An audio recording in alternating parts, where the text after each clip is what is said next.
हाँ बेटा, सबसे पहले सभी बच्चों से सुप्रभात। और आज इस वीडियो में अपने कक्षा 12 में हिंदी साहित्य जो विषय है, इस विषय की पाठ्यक्रमानुसार जो तीसरी इकाई है यानी खंड जो गए है, और उसमें पाठ्य पुस्तक सरयू के दो भाग, गद्य भाग और पद्य भाग। गद्य भाग चल रहा है। गद्य भाग का पाठ भक्ति आंदोलन और तुलसीदास के रचनाकार डॉक्टर रामविलास शर्मा।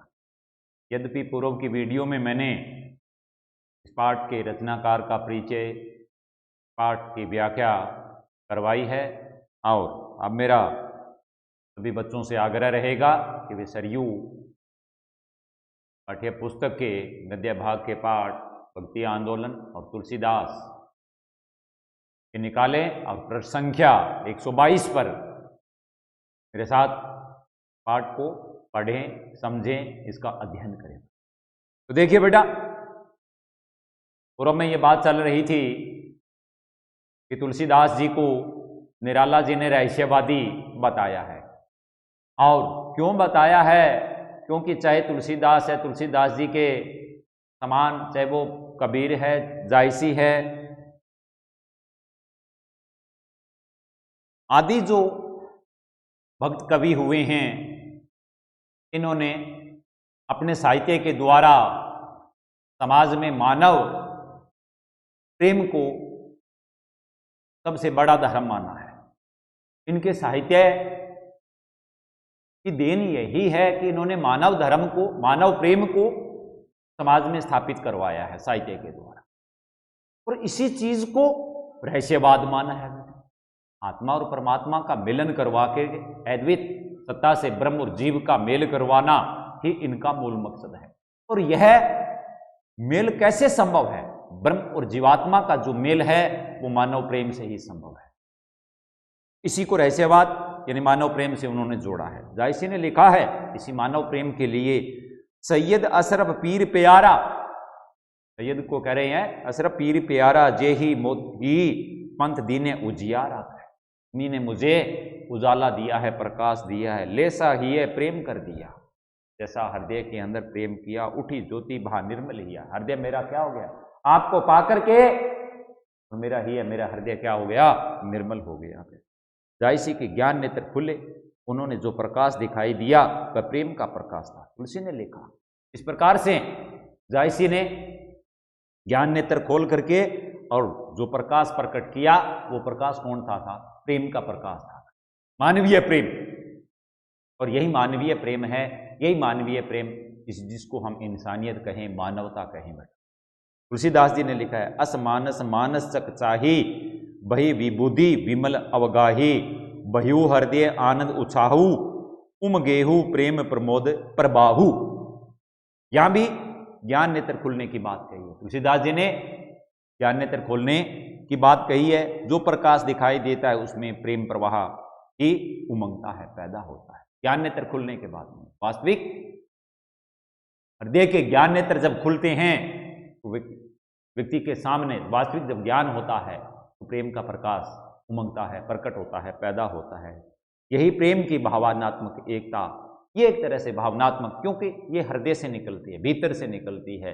यही भावनात्मक एकता कबीर, सूर, जायसी और तुलसी को एक सामान्य भावभूमि पर ला खड़ा करती। इन भक्त कवियों के साहित्य के अंदर क्या है? ये भावनात्मक एकता है।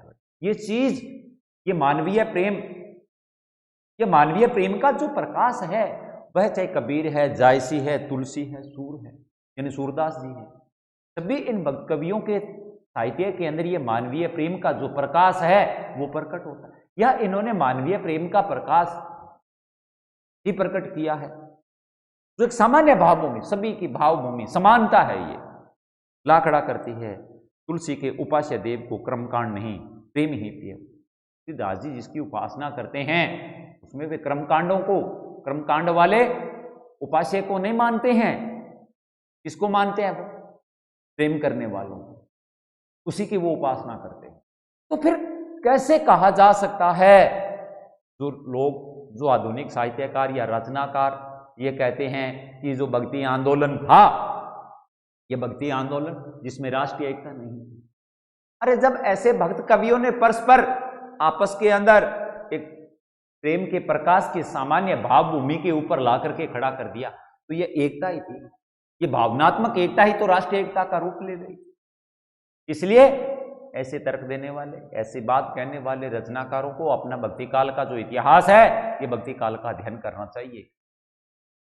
यानी उसको निराधार, उनकी बात को निराधार बता रहे हैं।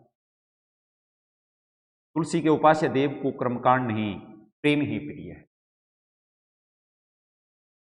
राम ही केवल प्रेम उजारा, जाने लेहू जो जान निहारा। तो जन जान लेता है राम को बेटा, उसके जीवन में उजाला ही उजाला होता है। किससे? प्रेम से। यही प्रेम तत्व मानव समाज को एक सूत्र, और यह वो तत्व है, यह वह साधन है, यह वह वस्तु है जो पूरे मानवीय समाज को एकता के सूत्र में बांधती है। वह तत्व, वह वस्तु, वह पदार्थ, वह शक्ति क्या है? वो है प्रेम। केवल प्रेम एक ऐसी वस्तु है, एक ऐसा पदार्थ है, एक ऐसी चीज है, एक ऐसा भाव है, एक ऐसा तत्व है, एक ऐसी शक्ति है कि चाहे वो काल कौन सा भी हो, चाहे वो वर्तमान है, वर्तमान में यदि हम भी उन भक्त कवियों की तरह उस मानवीय प्रेम की पूजा करें, उसको माने, उसमें विश्वास करें, सर्वत्र उसी को प्रकाशित करने का हम प्रयास करें, तो आज भी एक सामान्य भाव भूमि पर हम भी खड़े हो सकते हैं। ऐसी बात नहीं है कि कोशिश करें और हमें सफलता न मिले। ये तो तय है तन मन से, यानी पूरे मनोयोग से यदि हम कोई काम करते हैं, कार्य करते हैं, तो सफलता अवश्य मिलती है। असफलता का तात्पर्य यही है कि हमने जो कार्य किया है उसको पूरे मनोयोग से नहीं किया। पूरे मनोयोग से किए जाने वाले कार्य का जो परिणाम होता है वो आता है बराबर में सफलता। और आधे मन, अधूरे मन, अनमने मन से किए जाने वाला कार्य जो होता है उसके बराबर में, यानी उसके पीछे जो परिणाम आता है वो होता है असफलता। तो लेकर कह रहा है कि आज के युग के अंदर जो लोग इस प्रकार के तर्क रखते हैं, बात करते हैं, वो निराधार है। आधुनिक काल में जड़ और चेतन, सगुण और निर्गुण, ज्ञान और भक्ति का भेद आलोचकों के लिए बहुत महत्वपूर्ण। आज जड़ और चेतन, एक तरफ जड़, दूसरी तरफ चेतना, सगुण और निर्गुण, ज्ञान और भक्ति का भेद आलोचकों के लिए बहुत महत्वपूर्ण हो गया, बहुत बड़ी बात हो गई है। तुलसी के युग में भी इस तरह के भेद थे, यद्यपि अंतर था तुलसीदास जी के समय, ये नहीं है जैसे आज है वैसे अंतर था।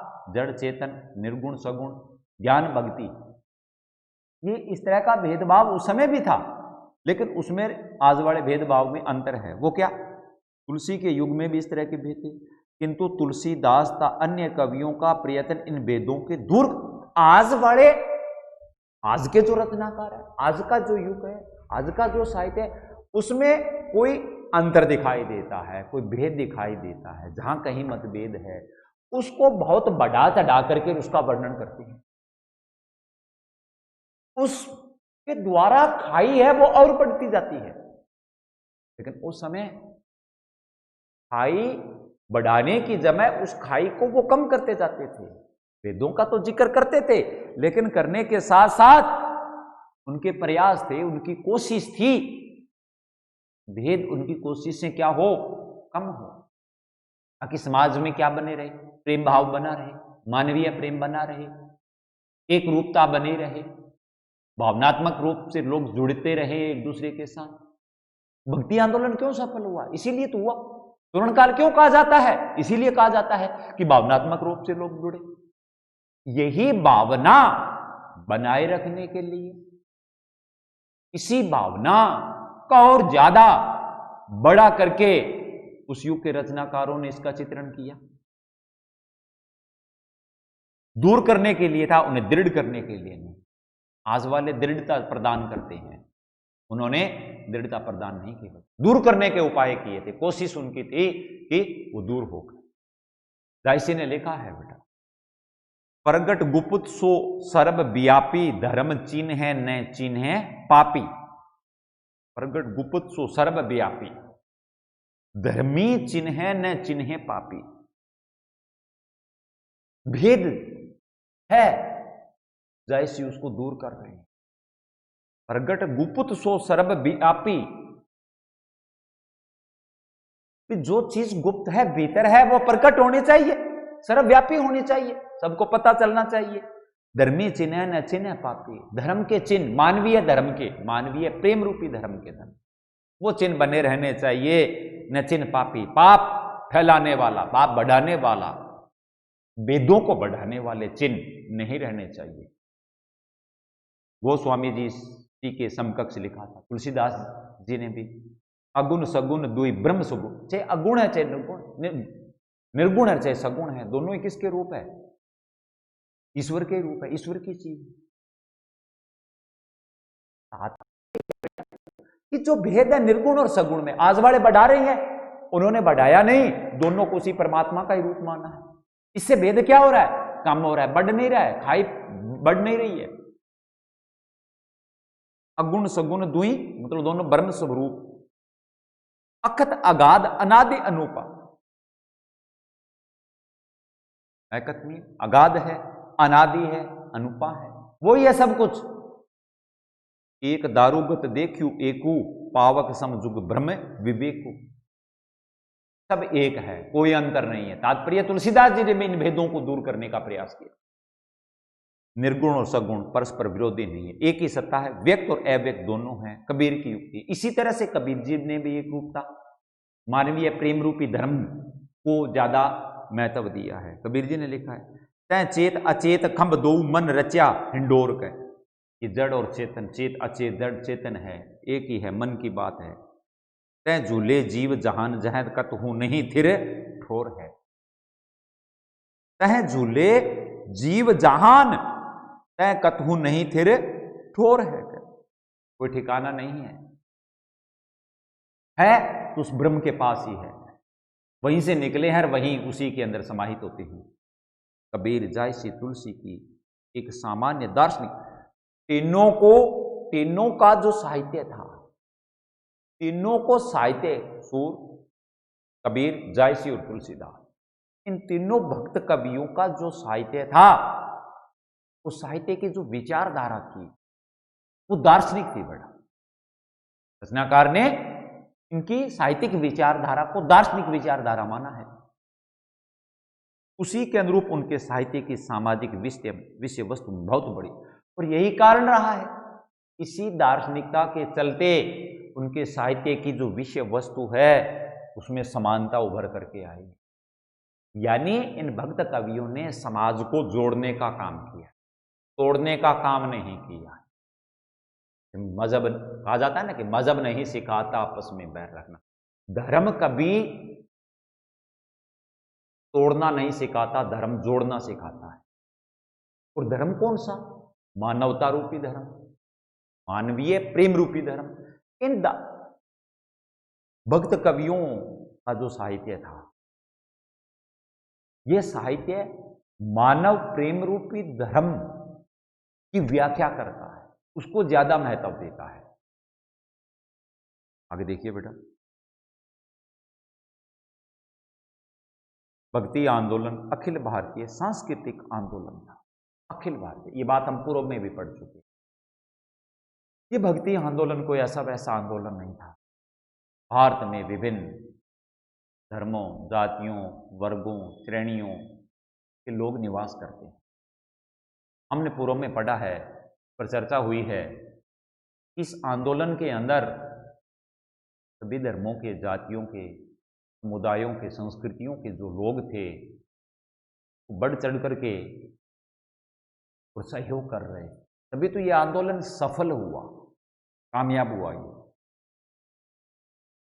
इसीलिए रचनाकार ने इस भक्ति आंदोलन को अखिल भारतीय सांस्कृतिक आंदोलन कहा। अगर एक वर्ग एक जाति का हो तो उसको उसी वर्ग और जाति के नाम से बुलाया जाता है, लेकिन यहां तो सभी संस्कृतियों के लोग इसमें शामिल थे बेटा, तो यह अखिल भारतीय सांस्कृतिक आंदोलन बन गया बेटा। इस आंदोलन की श्रेष्ठ देन थे तुलसीदास इस आंदोलन को अपने लक्ष्य तक ले जाने में, अपने गंतव्य स्थान पर पहुंचाने में, इस आंदोलन को विस्तृत रूप देने में, इसकी पृष्ठभूमि तैयार करने में सबसे ज्यादा अगर किसी का योगदान था भक्त कवियों में तो वो थे तुलसीदास। तात्पर्य, इस आंदोलन में सबसे महती उपयोगिता तुलसीदास जी की रही है। पूर्व में हम पढ़ चुके हैं तुलसीदास जी, उन्होंने निर्गुण पंथियों और सगुण मतावलंबियों को एक किया। पूर्व में बताया बेटा, इन भक्त कवियों ने, विशेष करके तुलसीदास जी ने, अपने साहित्य के द्वारा समाज को फाड़ने का, पाटने का काम नहीं किया है, बल्कि पूर्व में जो दूरियां थी उनमें पहले से जो मतभेद था उस मतभेद को दूर करके उसकी जगह एक रूपता लाने की कोशिश की, चाहे वो निर्गुणपंथी हो और चाहे वो सगुण विचारधारा वाले मत वाले हो। उन सब में एक सामान्य एक रूपता लाने का प्रयास किया है। इसके अलावा वैष्णव और शाक्तों को मिलाया, चाहे वो वैष्णव संप्रदाय है चाहे वो शाक्य संप्रदाय है। भक्ति काल में ये संप्रदाय थे बेटा, धर्म से जुड़े हुए अलग अलग वैष्णव और शाक्य, उनको भी आपस में मिलाया। जो भेद था, जो अंतर था, उसको बढ़ा चढ़ा करके नहीं लिखा, बल्कि उसको दूर करने के लिए निरंतर वो प्रयास करते थे। उन्हीं प्रयासों का परिणाम था कि निर्गुण और सगुण में एक रूपता आई, वैष्णव और शाक्य के अंदर समानता दिखाई देने लगी, आपस में मिले। उन्होंने भक्ति के आधार पर जन साधारण के लिए धर्म को सरल और सुलभ बनाकर पुरोहितों के धार्मिक अधिकारों की जड़ें हिला दी। ये जो क्रांति थी, ये परिवर्तन जो था, ये हिंसात्मक नहीं था, अहिंसात्मक था। क्रांति दो तरह की होती है बेटा, बात को समझने से पहले, एक हिंसात्मक और एक अहिंसात्मक। हिंसात्मक जो क्रांति होती है उसमें तोड़ फोड़, लड़ाई झगड़ा, मार पीट, आगजनी, उपद्रव, झगड़े, फसाद, ये चीजें आ जाती है। उससे जो व्यवस्था बनी होती है वो व्यवस्था बिगड़ जाती है, यानी तहस नहस हो जाता है। अहिंसात्मक जो क्रांति होती है उसमें इस तरह की गतिविधियां नहीं होती, उसमें समय लगता है। उससे समाज के अंदर विचारों के द्वारा परिवर्तन लाया जाता है, बदलाव लाया जाता है। क्रांति का मतलब क्या है? परिवर्तन और बदलाव। और अहिंसात्मक क्रांति के अंदर लोगों की सोच बदली जाती है। अब आदमी की जब सोच बदल जाएगी तो व्यवस्था तो अपने आप बदल जाएगी। जब तक कोई परिवर्तन करना होता है, बदलाव करना होता है, उससे पहले हमें व्यक्ति की सोच बदलनी पड़ती है। सोच जब तक नहीं बदलेगी तब तक व्यवस्था नहीं बदलेगी। और जो चल रही थी उनके समय समाज की व्यवस्था, उसी के अंदर तो बदलाव करना था। तो तुलसीदास जी जो परिवर्तन और बदलाव कर रहे थे उसके लिए उनके पास अहिंसात्मक क्रांति का मार्ग था बेटा। और ये मार्ग बड़ा कठिन था, क्योंकि यह मार्ग संयम का होता है, इसमें संयम रखना पड़ता है। इसमें तप, ये तप का मार्ग है, तप का मार्ग कठिन होता है। तप की डगर आसान नहीं होती है बेटा, पर चलते हुए समय लगता है। चलने वाला व्यक्ति जो होता है वो विचलित हो जाता है, इसलिए संयम रखना पड़ता है अपने आप के ऊपर। तो तुलसीदास जी ने क्या किया, उन्होंने पहले लिखा है ना, डॉक्टर रामविलास वर्मा ने एक तरह से सबसे ज्यादा जो श्रेय दिया जाता है इसको सफल बनाने में, वो तुलसीदास जी को क्यों है, उसके लिए वो बता रहे हैं, तर्क दे रहे हैं डॉक्टर रामविलास वर्मा कि निर्गुण और सगुण, वैष्णव और शाक्य, इन सबको जोड़ा इन्होंने। उन्होंने भक्ति के आधार पर जन साधारण के लिए धर्म को भक्ति के द्वारा, भजन करके, उपदेश दे करके, प्रचार प्रसार करके, जो धर्म उस समय आम जनता के लिए जिसको समझ नहीं पा रहे थे, जो धर्म के ठेकेदारों के द्वारा चलाए गए उनकी जो रूढ़ियां थी, उनके जो बंधन थे, उनमें बंद करके उसको सीखना पड़ता था। उन सबको उन्होंने क्या कर दिया, हटा दिया। उसकी जगह सरल, आम आदमी के लिए सरल बनाया, सुलभ बनाकर। और एक तरह से इसके ऊपर किसका अधिकार था? पुरोहितों का, ब्राह्मणों का एक अधिकार। ये उनकी जड़ें हिला दे तुलसीदास जी ने, ये परिवर्तन आया, बदलाव आया। तुलसीदास मानवीय करुणा के अन्यतम कवि है। वो मानवीय करुणा, समाज अन्यतम बहुतों में से एक। देखिए बेटा, रचनाकार जो होता है उसका जीवन समाज के लिए समर्पित होता है। समाज के दुख सुख अपने होते हैं। तुलसीदास जी के समय समाज की बड़ी दुर्दशा थी। अकाल, विभीषिका काल की, बेरोजगारी, भूखमरी। तो इस भूखमरी के चलते तो लोगों की नैतिकता भी खत्म हो गई थी।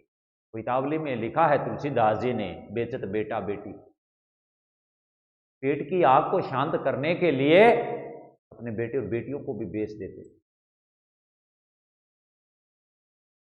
और समाज में भूखमरी का बोलबाला था। दुखी थे, तरसते, पीड़ित थे लोग। उनके दुखों को उन्होंने प्रत्यक्ष देखा, अनुभव किया, महसूस किया, उन दुखों को अपना माना। वो एक सच्चा रचनाकार होता है बेटा। और तुलसीदास तो एक सच्चे संत थे बेटा। उनमें समन्वय की भावना थी, सभी को साथ लेकर के चलते थे। सबका साथ सबका विकास, अगर आज की युक्ति को रखें तो इसके आधार पर सबका साथ सबका विकास, सबको साथ लेकर के चलने वाले थे। यद्यपि उस समय उनके विरोधियों की भी कमी नहीं थी। तुलसीदास जी को अपने विरोधियों का भी सामना करना पड़ा। जैसे जैसे उनका वर्चस्व बढ़ता गया समाज के अंदर, वैसे वैसे उनके ऊपर आक्षेप लगाए गए, आक्षेपों की बौछारें होने लगी। लेकिन तुलसीदास जी ने उनकी चिंता नहीं की बेटा। सच्चे संत थे, फक्कड़ थे, फकीर थे बेटा। समन्वय की भावना थी, लोक मंगल की भावना से मंडित थे, संयम था भीतर। और सच्चा संत वही होता है बेटा। लोग उसके बारे में कुछ भी कहे, गुरु नानक देव जी के बारे में लोग बहुत कुछ कह रहे थे, लेकिन कभी भी उन्होंने अपने मार्ग से कदम नहीं डगमगाया, और अंत में विजय उसी की होती। तुलसीदास जी के साथ भी यही हो रहा। अभी भी उन्होंने, कभी भी वे अपने मार्ग से विचलित नहीं हुए। लोक कल्याण की भावना थी, समन्वय का भाव था, सभी का भला करना चाहते थे। दुखी जनता को प्रत्यक्ष अपनी आंखों से देख रहे थे, उनके दुख को अपना दुख मान करके, उनको साथ लेकर के। और लिखा भी है उन्होंने कवितावली के अंदर कि जब ऐसी विपत्ति, ऐसा दुख आता है, रावरे रावरो आप हो, हे राम, आपके ऊपर ही भरोसा किया जाता है। आप ही जनता के संकट मोचन बनते हैं। उनका प्रभु पर विश्वास था, अटल विश्वास था। जिसका प्रभु पर अटल विश्वास होता है, ऐसे भक्त की तो प्रार्थना प्रभु सुनता है। बात यह है, तुलसीदास मानवीय करुणा के अन्यतम कवि। मानवीय समाज के जो दुख थे, उनको वो अपना दुख मान करके चलते थे, उनको साथ लेकर के चलते थे। तुलसीदास जी की भीतर की जो भावना थी वो बहुत बड़ी थी बेटा। हृदय था समुद्र के समान विशाल था बेटा, गहरा भी था उनका। तभी तो उनको समन्वयवादी, लोक कल्याणकारी, लोक मंगल की भावना से मंडित संत, सच्चे समाज सुधार के रूप में याद किया जाता है। उनके राम दीन बंधु, रावरे रावरे, हे दीन बंधु, हे दीन बंधु, हे दीनों के बंधु, कि जब प्रजा पर संकट आता है, विपत्ति आती है, तब आप उनका उद्धार करते हो, आप ही उनके दुख दूर करते हो। ये विश्वास था उनको। सबरी गीद तू सेवकने सुगति कीने रघुनाथ। सबरी गीद तू सेवकने सब सुगति कीने रघुनाथ। वनवासी लोग किरात राम के दर्शन से प्रसन्न होते हैं। सभी को गले लगाते हैं, सभी से मिलते हैं। इनके आराध्य जो हैं तुलसीदास जी के, वो सबको अपना भक्त मानते हैं, सबको अपना मानते हैं बेटा। आभीर जवन किरात खस सौ पचादी, सभी राम के स्मरण से मोक्ष लाभ करते हैं। इस प्रकार से तुलसीदास जी का सब प्रभु पर विश्वास है, सबको वो साथ लेकर के चलते हैं। उनमें लोक कल्याण लोक मंगल की भावना भरी हुई है, वो समन्वयवादी है। इसलिए बेटा ये था मूल पाठ की व्याख्या जो मैंने आपको करवाई है, और शेष जो व्याख्या है वो अपने अगली वीडियो में पढ़ेंगे। तब तक के लिए धन्यवाद।